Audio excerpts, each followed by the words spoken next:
Hello, I'm Katie and this is Stepmum Space, where each week we'll talk candidly about the fairy tales and scary tales of stepmum life.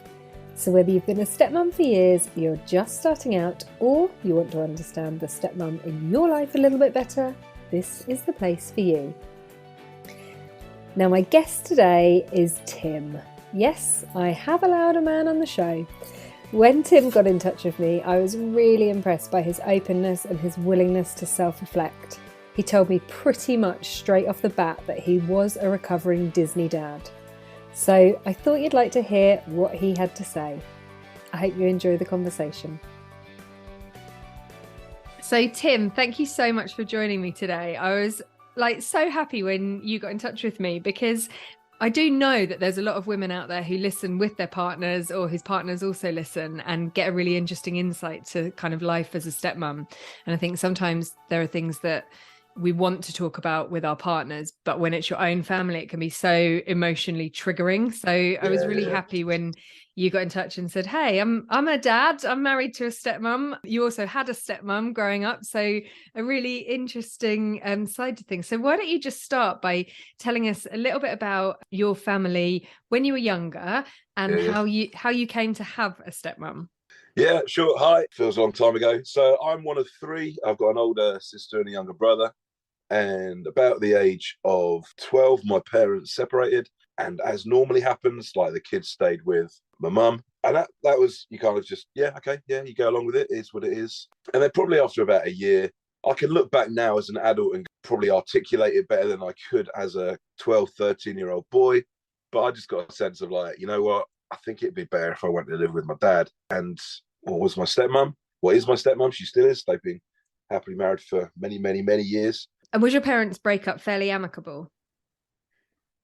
Yeah, I mean, I think again, it's that thing, isn't it? You know, as a 12-year-old and as a kid, you're not really looking too much at the bigger picture of things. What is presented to you, you take as truth a little bit, and you're like, okay, that seems fair. That seems like a good plan. That's good. I think it was, obviously my mum was exceptionally hurt, and I think my dad sought to walk it well and kind of make sure that we as kids were okay, that my mum was set up okay. But obviously there was hurt being processed, and there was bewilderment a little bit of like, oh, how did we get here? Like it probably happened quite quickly. And so, you ended school term in one setup and ended the end of the summer holidays in a different setup. It's a bit like, oh, okay, yeah, I wasn't really expecting that change. Massive life change for you. Absolutely. Yeah. And so it was your dad who left your mum? Yeah, it was. Yeah. I moved to be with them, and that's where as a 13-year-old, my world was kind of opened up to the world of stepmumhood, or however we want to stepmumming. I really liked how you said that with real power, like stepmumhood, we're superheroes. I haven't been bribed by my wife to say nice things, but I do want to big up the stepmums. I think as a kid, you don't sit there and imagine, when I'm older, I really want to be a stepmum. For a lot of people, it's not always the original plan. I always make a point in my current context and say, no, you're not plan B, you're the new plan A. But yeah, so at the age of 13, I went to live with my dad and my stepmom. And to be honest, it was exactly what I needed. I needed to be parented by more than one. As a guy, I probably needed to be parented by a dad a little bit. And that's not to say in any way that a mum can't parent a guy. I'm not saying that. It's just I know where I was at and I know what I needed. And I think I needed a kind of my dad's and something else. And actually that was a stepmom. It's that kind of, well, if you can't have two, like maybe you could have like 1 plus something. And actually maybe I got like 1.9. I love my stepmom to bits. I love my mum to bits. On my wedding days, I've sought to always honour both of them.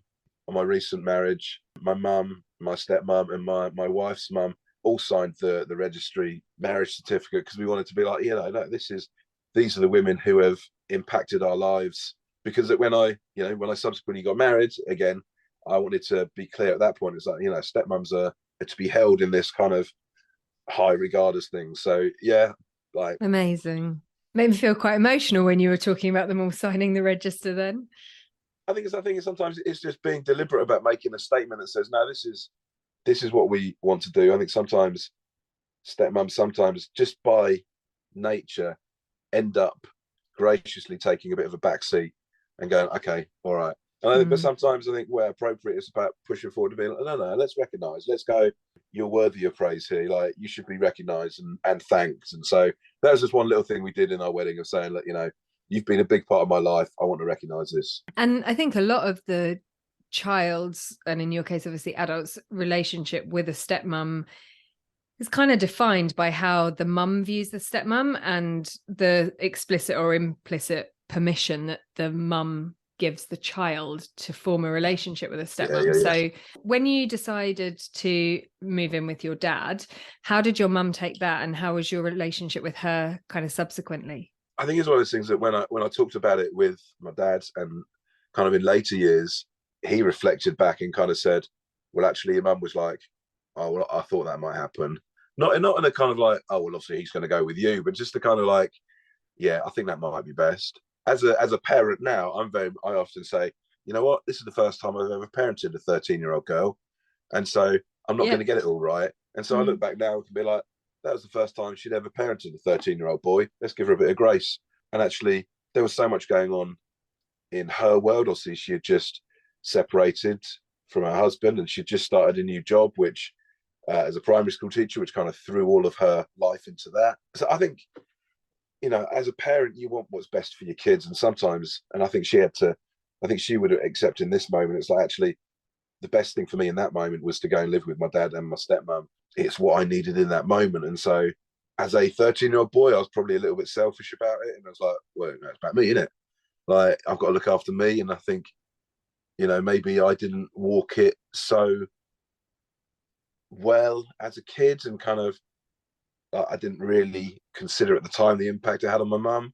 I think now I do. And in a weird way, it's since I've been remarried that actually my relationship with my mum has grown even greater. And I think that's been a real blessing to kind of see that grow again and stuff. So, yeah, at the time, I think she was very gracious. She was very understanding. And I think could see that it was good and right for me. But it can't have been easy for her to kind of see one of her kids kind of move out, kind of only a couple of years after her husband had moved out. So, yeah. And your dad was already living with your stepmom. So did he form a relationship with her quite soon after separating? My stepmom was the reason for the separation as such. And so, yeah, soon after they were in a relationship and then married. And so hats off to your mum, because it would have been really easy for her in that situation. Possibly she did feel angry and hurt and upset and all those things, but it's amazing that she didn't pass that on to you. Yeah, absolutely. And I respect her hugely for that. I think, there would have been a lot of internal hurt, especially on my dad's part, betrayal of her. But at the same point, she'd always want to recognise the fact of like, yeah, but he is your dad. I don't want to tarnish your relationship with him. And equally, you've got to do what you can and build what you can relationship wise. So yeah, she was very gracious in that. Yeah. And so you were 13, and then you mentioned you had two siblings who stayed with your mum. Yeah. Did you go between houses? For kind of weekend visits and things, yeah. I think I had friends obviously down where I used to live, so I'd go back and see them occasionally, go back and see my brother, my sister, and my mum. I think my bedroom eventually became an office, which is like, yeah, fair enough. Like, why wouldn't you? See, that's interesting that you say that, because I think there's a lot, and I speak to a lot of women who kind of like the bedroom setup is quite the big deal. And obviously it sends quite a message to a child when they do have a bedroom and suddenly they don't have a bedroom. And hearing you kind of just saying then, well, yeah, why wouldn't you? It makes me wonder, as stepmums and dads, do we overanalyze it a little bit too much about how the kids are going to feel about the bedroom situation? Or actually, is it as much of a massive deal? I mean, I guess it depends on the child and the situation. Yeah, I think it is a child. I see at the time I was like 13, 14, I think. And I guess because a lot of the decision to move to my dad's was mine, I kind of had to own it and be like, no, actually, look, my life is there. I imagine if I was a lot younger and it was spending time in different places and that a little bit being torn between, I'd want a safe place at both. And I think, when you're 13 and 14 as a guy, you're not keeping your bedroom the tidiest anyway. So if you've only got one bedroom the tidy, great. Like, Results. Yeah, exactly. I didn't need a shrine to me kept. And did you manage to maintain a good relationship with your siblings, even though you weren't living with them? Yeah, I think I would observe that they have a closer bond with themselves. Like, so my brother and my sister are closer than I probably independently am with either of them.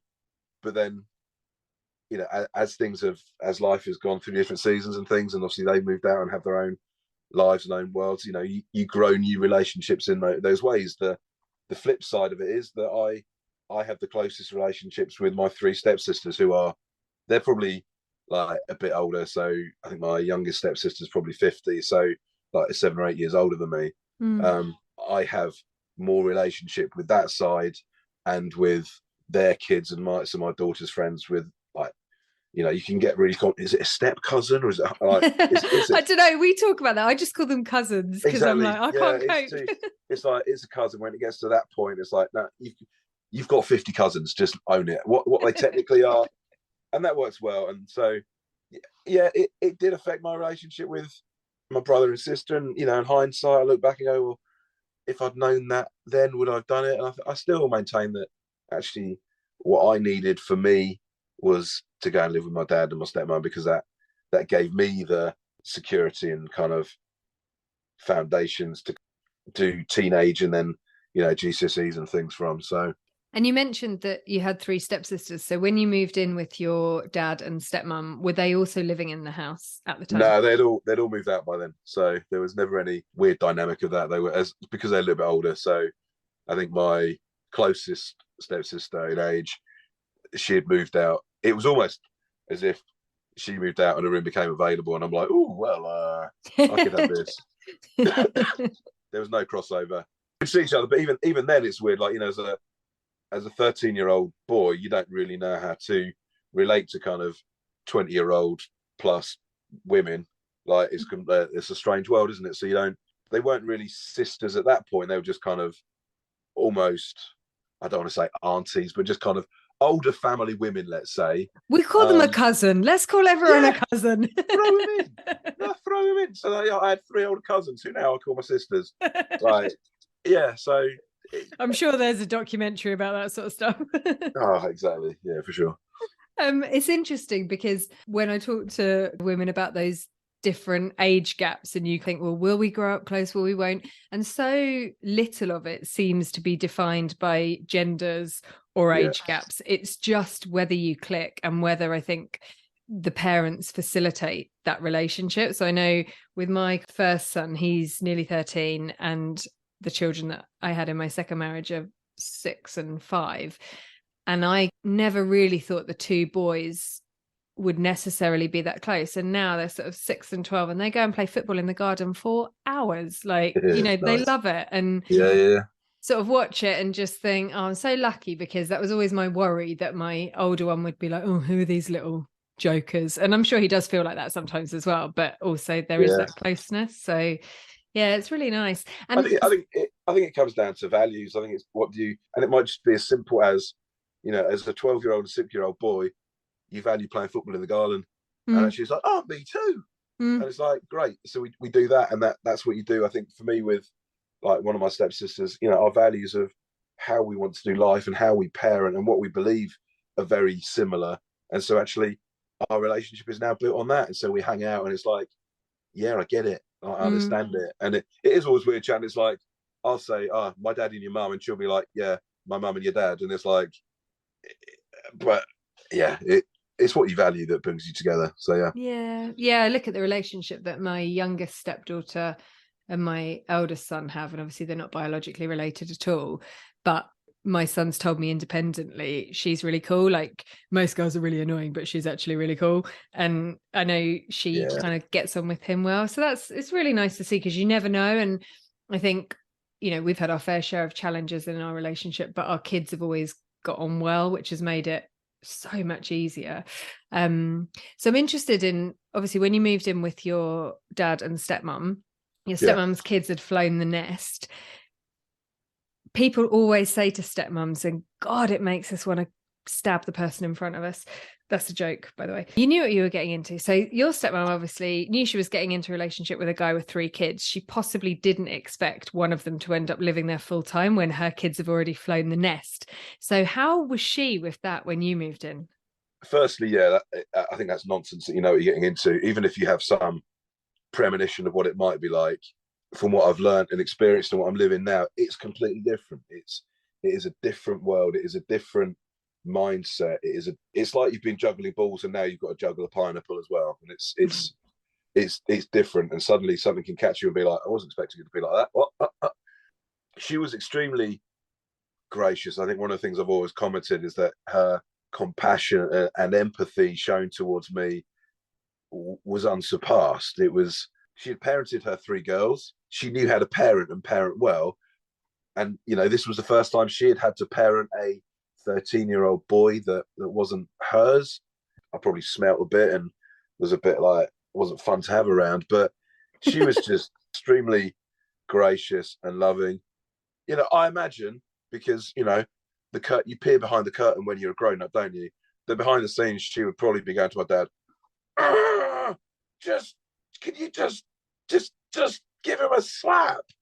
And occasionally I'd probably received a slap, not knowing it was kind of via my dad from her. That's good. That's fine. Like that's how life works. I think she was, extremely gracious. We had essentially moved into her house. If she was annoyed or frustrated with me, she hid it really well. That's amazing. I mean, I definitely don't hide it well when I'm annoyed with my biological children. So good for her.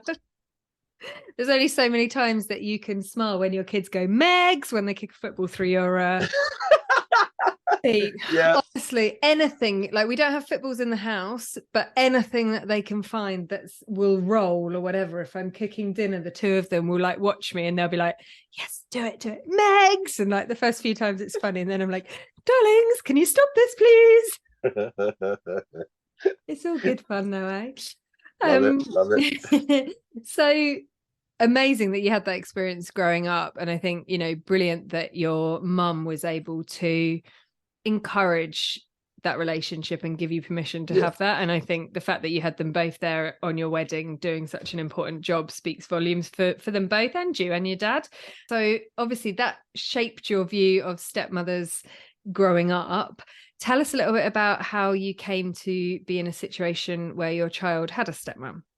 Yeah, for sure. So I was previously married. So was married to my first wife for about 15 years. Sadly, she died after cancer in early 2020. She'd been ill for about 3 years. And so I had my daughter with her. And so my first wife died in 2020. And that was obviously in a season there where you really had to step up in that as a dad and kind of be like, right, okay, I need to lead the family through this and kind of like, okay, be there for my wife, be there for my daughter. And I read a horrible statistic early on when my first wife got ill that basically said something like 90% of men whose wives get a terminal diagnosis, the husbands leave within 2 years. And I was like, okay, well, I don't want that to be me, but equally I'm not arrogant enough to say that it couldn't be, because I don't know what life's about to throw at me.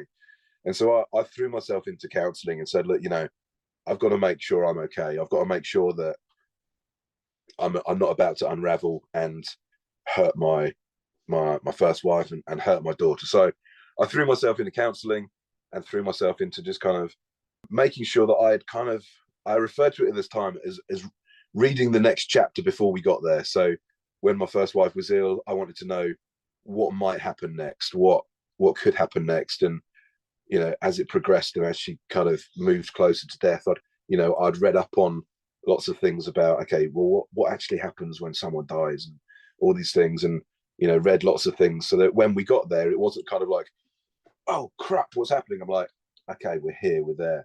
And I think what that had meant is that actually I had done a lot of my grieving and processing kind of in parallel to things working through.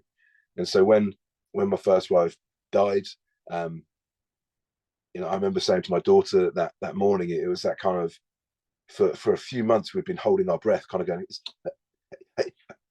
And then we kind of went, not with any sense of relief, but just with a sense of like, okay, we can take deep breaths now and kind of just calm down and like face what's in front of us. And even whilst my first wife was still with us. I remember driving in the car with my daughter once, and her casually saying, "Dad, do you think that when Mummy dies, she'll get remarried?" And I'm like, "Uh, yeah, probably. I imagine. I quite like being married. I think it'd be a good idea, but maybe one day, move forward a few months." Quite soon, quite quickly after my first wife died, I met somebody, started it in the middle of a pandemic, started chatting to somebody who I knew through family friends. A conversation kind of started up, and then we started talking more and more, and things moved on and things developed, and we got married, which was incredible and a massive blessing to me. And we watched a really cheesy film recently with Sandra Bullock and Channing Tatum called The Lost City or something. And there's a really cheesy quote at the end of it where she says something in Latin that basically says something is sweeter after suffering. I might have misquoted that a little bit, but it kind of says something is sweeter after suffering. And for me, it was like, yeah, I feel like my current wife gets, in some ways, a better version of me than my first wife ever got, because I've learned stuff and I've walked stuff and I've been through things. But I think also there's a case of having been through a season of suffering. I'm now in a season of being massively blessed, and it tastes that much sweeter and it tastes that much better. But yeah, so I have a daughter, I have a wife, and so yeah, I have a stepmom in my life again. I have two stepmoms in my life now. How old was your daughter when her mother passed away? 10. And then you remarried fairly soon after. So you've got a 10-year-old daughter who's just lost her mum. Yeah. Obviously has known that this is coming. And it sounds like, you did an amazing job of stepping up and supporting her through that. Interesting that she asked you the question. So it's obviously something that was like ticking through her little brain. How did she respond, firstly, when you said, yeah, I'd like to do that? And then secondly, when you started dating your wife? In lots of ways, as the relationship developed, she was our biggest fan. She commented to others that she could see that my wife, well, at the time, it always felt quite strange as a 40-something to my girlfriend. But that was the language. That would be the language you'd use as a kid. It's like, that my to-be wife, my daughter could see that she made me exceptionally happy. My daughter could see that actually I was in a better place because of it. And I think she could see that, I think quite early on, she was running the maths in her head and going, so is she are you gonna get married? Is this how this is gonna work? And you kind of want to, I always said with my daughter throughout all of the illness with her mum, it's like, I'll always tell you the truth, but I'll give you the headlines, but I'm not going to give you the whole article necessarily.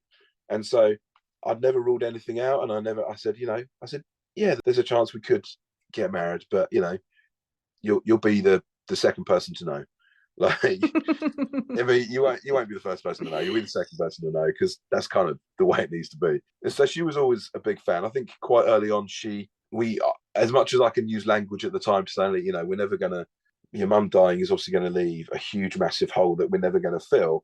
I would say we're going to grow other things around it that will help to support you, but will never fill that gap. I think there's always going to be a thing in my daughter's brain that was like, yeah, but maybe like a stepmom could maybe fill a big gap of that. And I think probably quite early on put my wife on a bit of a pedestal to say, okay, well, this is how it's going to be, and she's going to do this and this and this and this. And as a kind of 11, 12, 13-year-old girl who's lost their mum, and suddenly there's a new parent, motherly figure it's easy to kind of join up some dots and be like, oh, well, maybe this could be this and this could be this. And did your, I guess, girlfriend at the time, although I agree with you, it does make us teenagers, did she have children of her own?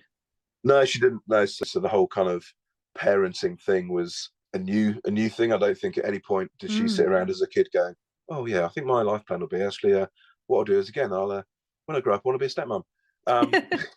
It's the Barbie stepmom hasn't kind of come out yet, as far as I see it. Oh, you've given me a really good business idea, though. I'm already halfway through writing my pantomime about the wonderful stepmother. Oh, mate, I'll be there. If you need a dame to play that role, like I'm there. Like I don't know what I've signed up for in doing that, but yeah. So yeah, so there was no.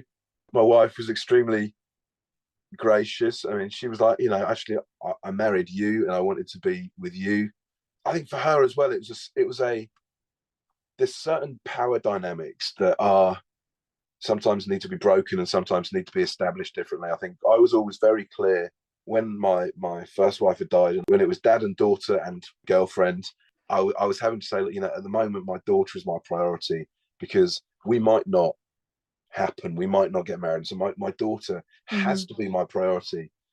And, that's quite a weird thing to like build a relationship on. But I was very adamant and clear in saying that, at the point we get married, you are my priority. This might sound old fashioned, but I think, kids in a way are often, they're the fruit that you have, whether you're married or whether you're not, you have kids, they're the fruit that you have. They're not like, they're something that you produce. Then they don't then become I don't believe they become your main focus. But for me, like my focus has to be my wife, and priorities, it has to be my wife. And so as the relationship grew, it was weird, because in some ways my daughter was my priority, but I said, no. At the moment we are married, you are my priority. And at that moment, there's a weird power play happen, because I'm having to be deliberate and saying, no, look, you're my priority, but also in saying to my daughter, I still love you to bits, and your place in my heart hasn't changed, and you need to trust me that, me being married and me being with my wife and putting her as priority will do you good.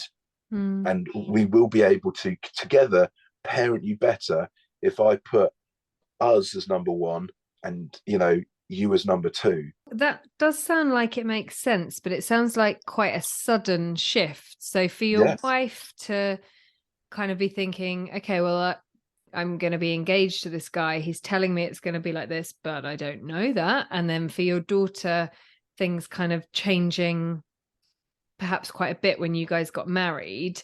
You mentioned that she was your sort of biggest fan in the early days. Did that continue after you guys got married? Yeah. I mean, they would say, so my daughter and my wife would say, there was a moment when we came back from honeymoon. Let's be clear, my daughter didn't come on a honeymoon. That, I don't think that's ever a good idea. But there's that moment where we all came back from honeymoon. I think we sat in the house for the first time. So my wife hadn't moved in full time before we got married. And so we sat in the house, and there's that moment where I'd gone to the kitchen, and they kind of looked at each other with a knowing, like, okay, this is how it is now, and this is how it is moving forward, and this is, you're going to be there every moment, and I'm not going to get a moment's rest from you, am I? Both ways.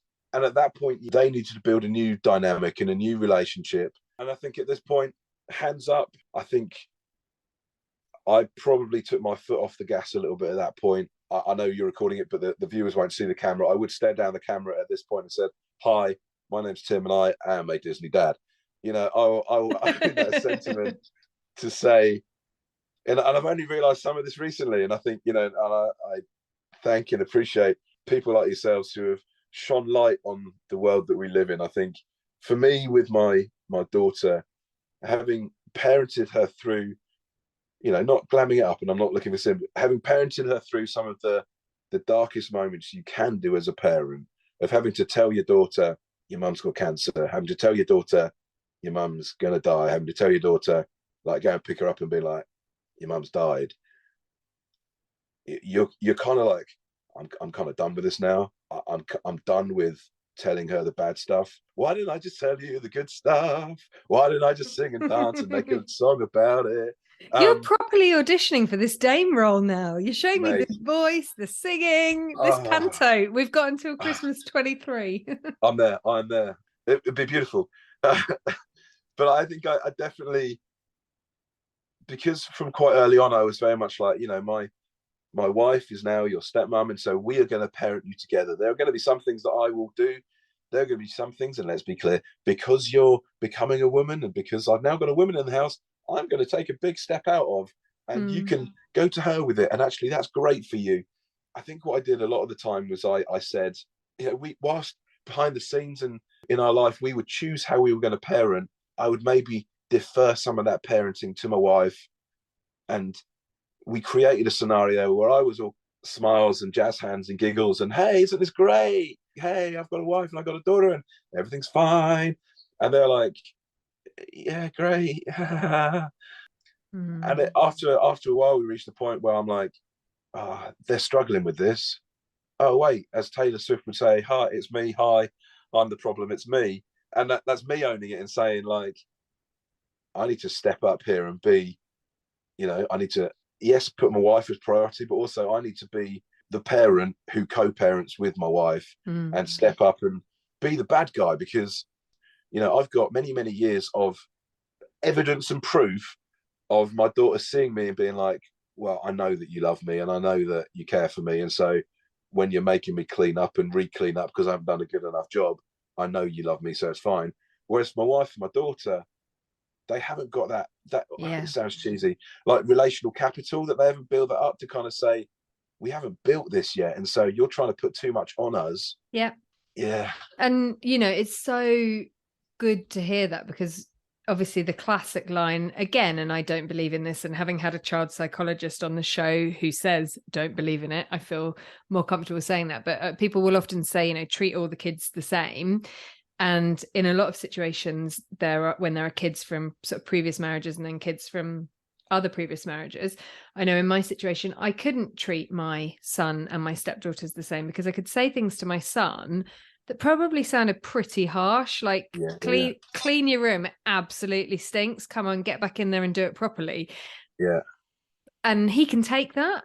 Yeah. But if I spoke to my stepdaughters like that, they would feel so upset and so hurt and like it was an attack on them, because we hadn't built up that, line. But then you're sitting here saying, but hang on, if I say to them, oh, hi girls, you've done such an amazing job, would you mind just picking up those pants or whatever it might be? My son's in there thinking, hang on a minute, why are they getting the kiddie gloves and I'm getting like, get back in your stink bomb? So it's so difficult to navigate. And I think that's when it does come down to, actually, if you get to begin with, for sure, the biological parents stepping up and doing that disciplining, then great. But what you hear a lot of the time is people will say, the biological parent should do all the discipline. But to your point earlier, you get a lot of Disney dads who are like, oh, I'm not doing that. And in most cases, who don't live with their children full time, who are saying, but I don't want to be telling them off all the time. So I noticed you said, you came to that realization that you were being jazz hands Disney dad while your wife was doing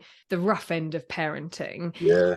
Was it you who came to that realization, or was it something that was sort of suggested to you by your wife? What on earth do you mean? Are you saying she might have listened to some kind of really helpful podcast that maybe gave her language to what she was feeling? Maybe. Perhaps, and you didn't pay me to say that. Yeah, I mean, there's two things. I think I was able to, in my own words, I would refer to me having biological grace, but also biological blind spots, where I would see, my daughter, I would have biological grace and be like, yeah, but she's my little girl, and I've had to walk her through the most horrid things. So let's give her a bit of grace here. Where my wife's capacity is like, yeah, okay, but she's being a little madam. I'm like, yeah, but come on. But equally, then she would be able to point out what I'd call my biological blind spots of being like stuff I wouldn't see, and she like, most 13-year-old girls are pretty manipulative, and I'm like, yeah, but not mine. I don't think you really understand. Mine isn't that. And so I'd seen all of these things, and I had spotted in myself what I refer to as biological grace and biological blind spots. And as my wife understandably kind of tried to articulate and understand how she was feeling, because I think she was like, I feel like, I feel like I'm a bitch. And I'm like, no, you're not. You're living the most weird world out there. And so she started to find resources and read stuff, and kind of she'd bring stuff to me and be like, well, I'd get screenshots of Instagram posts being like, does this sound familiar? And I'm like, yeah, maybe. And so more and more, I was beginning to kind of put words to what I understood. And so, yeah, she was the first one that, obviously, I didn't come up with the phrase Disney dad in any way. She was the first one that obviously said, well, there's this. And then I was like, oh, wait. So what you're actually saying is here that, I'm that might be me. And I'm like, yeah, okay, yeah, I can own that. We then had a moment, I think, as I said before, I've put myself through counselling, and my wife has put herself through counselling, and my daughter has, and we're a big fan of seeing where we're at and talking stuff through. And so I sat down as a family with them, and owned my mistake and owned to my daughter and said, you know, I haven't been pulling my weight here and haven't been stepping up properly, and only to my wife apologise and being like, I've put you in an impossible situation here. Right, I'm going to be the bad guy for a while, and I'm going to take on the parenting and the bad stuff. I'm going to give you space to grow a relationship. Yeah. Funny asides after that, my daughter's then like, actually, I don't know if I need much counselling anymore. I haven't really got as much to talk about. And I'm like, okay, so I'm saving money now as well. And then just a couple of days ago, we sat with some old friends, kind of my old friends, and we're talking through this scenario. And they're, you know, these are friends that have kind of walked this really closely with me in terms of my wife dying, and how through that season, my role was to make my daughter feel safe and loved. And so for a 5-year period of illness and just afterwards, I made my daughter feel safe and loved. My priority wasn't to make her feel safe and loved and disciplined. Like, Yeah. it was to make her feel safe and loved. And I'm coming out 5 years out of this journey, and now she knows she's safe and loved. And now actually she's feeling pretty disciplined as well, but it comes from a place of love. And they were laughing and being like, oh yeah, I wondered when you're going to get around to doing that. And I think now is that thing, by doing that and making her feel safe. Like I said to her, you know, you only discipline the people you love. You only do that. It's like the cheesiest of phrases and things that I love is that, you know, our job for kids in whatever circumstance is the whole, you give them roots and you give them wings. And it's like, you make them feel as grounded as they can be, and you want to make them feel that they can fly as high as they can, but know that you'll catch them at any moment. And so I want to do that. And sometimes she needs to be pruned a little bit, and sometimes she needs to be disciplined. But it's so that, you know, she can, and sometimes she flies a bit close to the sun and I have to pull her right in and ground her. But actually, she knows she can, and she knows she's safe to do it. And actually, with my wife, we do it well. But at the moment, I'm the bad guy. But I think as well, you know, you talked earlier about the fact that children are the fruits, or, you know, my dad uses the same analogy that you do a lot, and my mum will always say, well, your children are only lent to you, so you have to focus on your relationship with your partner, because your kids will leave, they will form their own adult independent lives. So I do think that whole thing that can happen in step families where children can hold all the power and the relationship is all about the parent and the child can be incredibly damaging to the couple relationship. And it's no wonder that, you know, the statistics of step families lasting the distance aren't particularly great. But I think when you can prioritize that couple relationship, and particularly as you've done, be really self-aware and be actually willing to go, do you know what? I have done that. So I'm interested. There will be a lot of women listening who are like, oh my God, this guy is amazing. You'll have your own lies. It's lies. You'll have your own little fan club going on. No, okay. It's all right. I'll give you my number of my wife. You can call her and be like, he's really not. He's a bit of a douche. But he's all right, yeah. So if there's a woman listening now who's thinking, my partner is a Disney dad, but every time I try and have the conversation with him, it just ends up in a massive argument, what would be your advice to her on how to approach that in the right way? To echo things I've said, I think firstly, there's no such thing as a stepwife. You know, it's husband and wife. And so that is priority. That is number one. And essentially sometimes is, you know, the vows that you say when you get married, if you do the traditional ones, it's like, you know, it's love, honor, and protect, and cherish, and those things. And it's, are you doing that fully to your wife? It's got to be number one for the wife. And I fully appreciate my circumstance is different in that I don't have an ex-wife around, and there's not that dynamic at play. And so it's very easy for me to say that. And I get some circumstances are going to be different, and there's going to be different levels of hurt and things and power balances at play. I think it has to always be a case of, let's establish like husband and wife, or man and woman together if you're not married. It was obviously, you know, sometimes stepmoms aren't, they're playing the stepmom role, but they're not married. So, you know, the couple dynamic there, I think, has to be number one. And it has to be articulated to say that, you know, my wife is more important than my kids. Even though, you know, I'll say like, okay, yeah, but biological. It's like, no. I make a vow. I wear a ring that reminds me I'm married. I don't wear a ring that says I have kids. Like, believe me, I have wrinkles that let me know I have kids. So I think so. I don't want to sound flippant and easy, but like you've got to, it's establishing that pecking order, saying that it's husband and wife, partners together at the top, and then kids. And actually, if it feels misbalanced, there's probably an element in me, if I was Disney daddying it, that maybe I wasn't fully honouring there's parts that I won't. No, actually, what's most important here? I've got to support her here. How can I make her life easiest? I look across my room now, and this Christmas my wife got me a present that says "Happy wife, happy life." True story. Yeah. True story. You don't see many signs that say "Happy kids, happy life."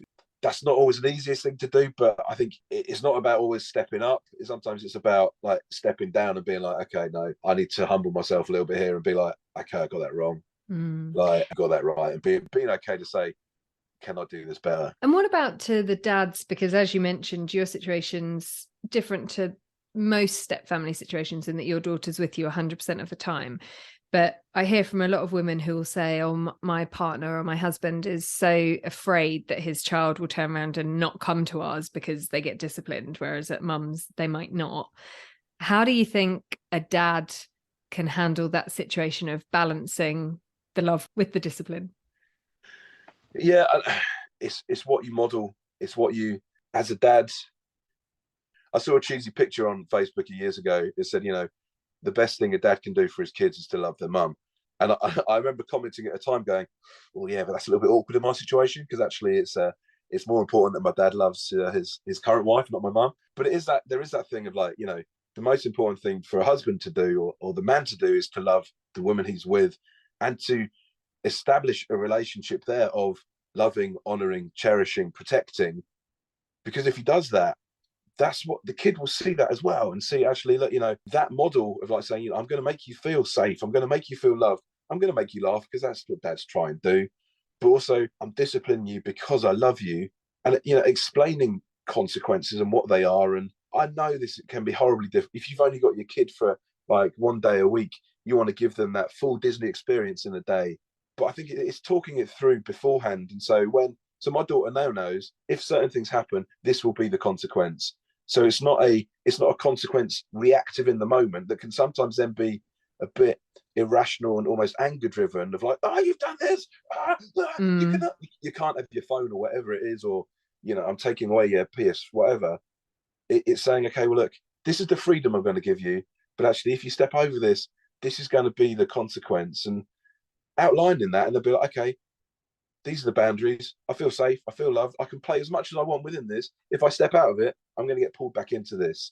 Where possible, talk that through in advance, because then when it happens, you're like, you did that? Yeah, I did. Okay, so we need to do this? Yeah, you do. It's never that easy. I know in lots of ways I have life easy compared to others, but I think being consistent and establishing what you expect and what they can expect from you in advance, I think makes life easier. Yeah, definitely. I've asked you quite a few, but I've got quite a lot of questions. Hit me. I'll try and give shorter answers. Yeah. So I had a message from a lady who said she's a stepmom, but she's also a widow herself and has remarried again. And she had a question around saying, how do you manage the grief whilst also starting again? Yeah. This may be not an unpopular thing, but something I've chosen to do in myself is I refer to active grief and passive grief. That when you're first hit by it's active and all consuming, and it consumes every moment of what you're doing, and everything's reminding you of this and those things. And then there's passive grief, that sometimes things creep up on you, but you're not, and it can take you by shock. When I remarried, we said the traditional kind of church vows, and it says forsaking all others. And I referred to earlier that kind of new plan A thing. Like for me, with my wife, she is my new plan A. And part of making her plan A is lovingly and rightfully forsaking my old wife and saying, actually, and it was great. And the fruit of that first marriage was my daughter. And it's that thing. If I choose to look back on that and reflect, I can have moments where I mourn and I go, oh, that was crap. Like, oh, and my most often my greatest moments of grief are surrounding what my daughter has missed out on. There will be future grief moments for her where her mum won't be there, and that makes me sad for her more than anything. But in me and my now and my marriage that I am now with my wife, I have to make her priority. I have to forsake my old wife. I only wear one ring. It wasn't popular, but the day I took my first wedding ring off, the day of my wife's funeral, because I'm like, I don't need a ring to remind me of her. And actually, for some time after, my finger was still indented. It's like whether I wear it or not, I'm still going to remember her. But and then there's a moment when I put a new ring on and to saying, right, okay, no, I'm now making a vow with my new wife that you're going to be number one, and I'm going to cherish you and honor you. And some of that is saying, you know what, and I'm gonna put that ahead of any grief. And that's some like you've got it sound I don't want to sound so simplistic, but it's like you've got to throw your love and your energy and your resource into what is growing and building as opposed to what was.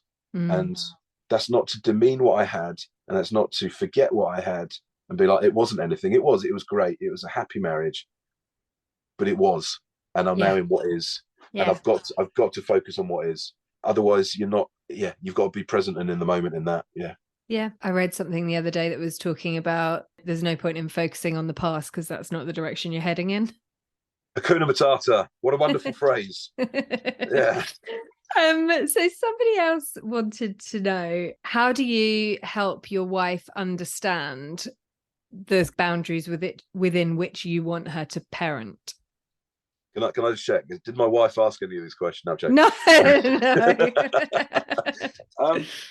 I think with all these things, we're in a bit of a pendulum at the moment, in that where we want to be isn't necessarily where we are at the moment. We had swung one way, the other way, where I was off singing the Disney songs and she was the evil stepmother. And at the moment, I'm now the evil loving father, and she's kind of off singing the country songs or whatever it is she's doing. And we need to find ourselves in the middle. Where we find ourselves in the middle of, we create us as our marriage, and where we are one is, we talk together about what we expect. And so often it'll be a case of, she'll send me a WhatsApp going, can you ask her to do this? This is what we agreed. Yeah, fine. And then out of nowhere, my daughter will get a text saying, have you done that? And she'll think it's me, but actually it's come from. And so, again, we will talk about how we want to parent and how we do it. And sometimes it'll be like, right, you need to do this. She'll be saying to me like, no, you need to take this one. You need to own this one. And at the moment, we're in a place where I'm tending to do it more. We will gradually start to come back to a center line where we do things together. Yeah. But only when they've kind of built the relationship that can withhold that. Until that point, it's got to be me that takes the lead on it. But we've agreed that I'm taking the lead on it. And so it works. Yeah. It's only because, she's only a stepmom because of me. Yeah. Like, because she chose to be with me. And so I need to own that and take responsibility in that. Yeah. And it sort of leans into another question that somebody was saying, how this is a lady who's trying to have some of these conversations around boundaries and discipline and dad not being so sort of Disney, but it always descends into an argument. So she's saying, have you got any tips on good ways to have those conversations without them descending into arguments? It's fair to say we've had some arguments. It's fair to say she's expressed her views passionately about how I haven't necessarily stepped up at times. And the things that hurt the most are the things that are the truth a lot of the time. She sees me at my best and she sees me at my worst. And so conversations where, a wife is telling a husband, you need to step up, it has to be framed in a way of, you need to step up because it's making me feel like this. It's making me feel like this. It's making me feel less than you said I was. And actually it feels like you're not keeping up your part of the bargain, that, that we were going to do this together. By you doing all this, I'm having to do this, but actually we're not. A lot of it comes down to, again, it's that imbalance of man, woman, like partners, get that back on the same page. Like I often will say to my wife, it's like, it feels like we're not on the same page. And sometimes the only way we need to take ourselves out of parenting world and live in marriage world, and I'm not saying we nail this at all, but it is be it a date night or watching the same TV or just spending time where we don't talk about the kids, Yeah. when we just talk about us, and we, you know, we remind ourselves of all the reasons why we fell in love and why we got married, and we bring ourselves closer to being on the same page and closer to being a team and one together. And it's then in that place of saying, right, well, actually, at the moment, I feel a little bit here. Yeah. And I realise my hand actions aren't going to connect on a. I'm giving great elaborate diagrams with my hands here. I realise this won't go on the podcast too well, but it's saying, you know, if you're not feeling that you're right on the same page, get back on the same page together as a couple, and then express how you feel. Don't express what they've done. Being like, hey, I'm feeling this. By you being, and whether you use the term Disney dads and things, I feel at the moment I'm having to do more, and what you're actually saying is you're doing less. But it is that kind of owning it and saying, like, I feel like I'm becoming the bad guy and doing more. And what you're actually saying is like, well, the flip of that is you're being too much of the good guy and you're not doing enough. It's that subtle tweak in language, isn't it? And I think absolutely.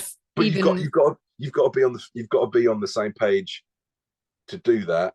If you're on separate pages and you're either throwing stones up to somebody or pulling somebody down, it's like, it's a car crash when I mean, even with the children that are biologically mine and my husband's that we parent together, when we have a different view of, you know, I'm just thinking about last night, like my daughter was absolutely kicking off because I said she couldn't have her dinner while she was watching the TV. She was coming to the table, you know, which I think is quite a reasonable parenting demand. So it was like, turn the TV off, you're eating your dinner at the table. And my husband came down, he'd been working upstairs, and straight away kind of backed me up, had my back on it, obviously was on my team. And I always say to him, like, when you're on the same team, and that doesn't mean you're against anybody else, you know, you can achieve so much more than when you're trying to butt heads against each other. And I think what you've talked about just shows that you guys are doing that so well together. And I think this is probably going to be one of the episodes that gets forwarded a lot to husbands, partners, boyfriends. For those who can't see, you've just pulled a slightly worried face. No, I'm grateful for the stuff that's been put in front of me, even when it's been subtly, and I've kind of maybe listened to half of it, like, I listen to that, all the little sound clip of things. I think, you know, it's always easier when somebody else points out to me where I might need to, or, you know, if I can see somebody else, it's always easier to spot somebody else's faults. So, hey, I'm happy for people to like have spotted my faults and be like, oh, well, this guy did this and then he did this, so I'm going to learn from that. Yeah, look, this guy's a bit like our situation, like, and actually he learned this. And so I'm grateful for the moments in various stages of life where I've seen an example of somebody doing something and be like, oh, I could take something from that. And I'm not saying be like me, not at all, but saying, hey, if I can speak into a conversation that says prioritize your wife, and actually normally things work out. Yeah. And it's so important because you're not saying you've made no mistakes. You're standing there, as I kind of was inspired to even start this podcast, of like, here's all the millions of mistakes that I've made. You know, let's have conversations about them. And I've made lots of mistakes in lots of different situations, and everybody does, right? That's life. Like, nobody's perfect. Nobody's a perfect parent. Nobody's a perfect step parent, and that's okay. So I just want to say, like, massive thank you for being so open and candid and volunteering. So I've got my first member of the Panto cast. Anyone else who's a budding actor, do get in touch with me. But yeah, massive thank you so much for your time. Really appreciate it. And it's amazing the place that you've got to, and like, wish you every happiness for the future. Thank you. It's been great. Appreciate it. Oh, I loved that chat so much. Tim really made me laugh a lot, and I am a big fan of laughter. I hope you enjoyed it too and found something useful for you or your partner to take away. Now, those regular listeners will know that I am all about lifelong learning and personal development. Many of you have been on that journey with me through the Stepmum Space workshops, and I wanted to let you know there are still just a couple of spaces available for our evening workshops on Zoom on the 21st and 28th of February. You can find out more about what we cover in the workshops by going to www.stepmumspace.com/workshops. It's a super open conversational session where you'll come away with clarity, confidence, as well as practical tools and techniques to help make your life as a stepmom easier and more enjoyable. Because after all, that's what it's about. Many women have also found good friendships through the workshops, which has been amazing to see. So if you're thinking about signing up, please don't hesitate. An investment in yourself is never ever wasted. Head to www.stepmumspace.com/workshops and I look forward to meeting you soon. See you next time.